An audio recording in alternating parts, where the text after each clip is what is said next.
Assalamualaikum warahmatullahi wabarakatuh. Hello everyone, we will explain about a narrative text. Nah, jadi pada pembahasan kali ini kita akan membahas tentang narrative text. Sebelum kita membahas tentang narrative text, kita harus memahami apa yang dimaksud dengan narrative text.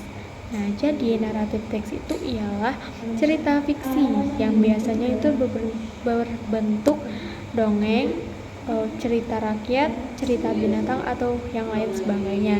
Nah, setelah kita mengetahui apa yang dimaksud dengan narrative text, kita akan membahas tentang purpose atau tujuan dari narrative text. Nah, adapun purpose dari narrative text itu ialah to entertain reader of a story.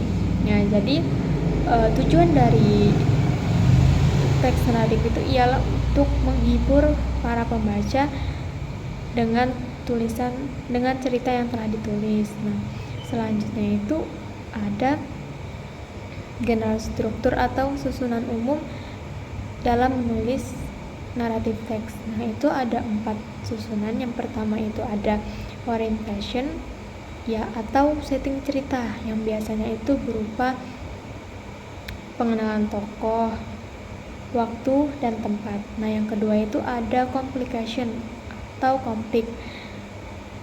Biasanya ini konflik yang terjadi pada cerita tersebut. Nah, yang ketiga itu ada resolution atau penyelesaian masalah yang terjadi di dalam cerita tersebut. Nah, dan yang terakhir itu ada reorientation atau ungkapan penutup, dan biasanya ini di orientation ini terdapat pesan moral yang ada di dalam cerita tersebut.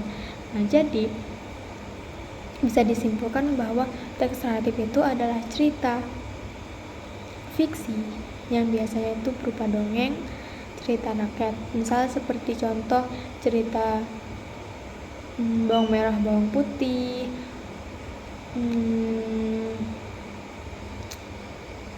Cinderella, atau yang lain sebagainya. Nah, tujuan dari teks naratif teks ini ialah untuk menghibur para pembaca.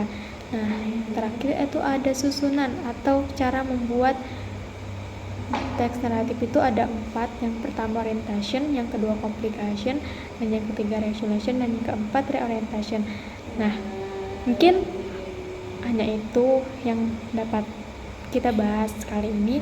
Semoga dapat dipahami. Kurang lebihnya mohon maaf. Wassalamualaikum warahmatullahi wabarakatuh.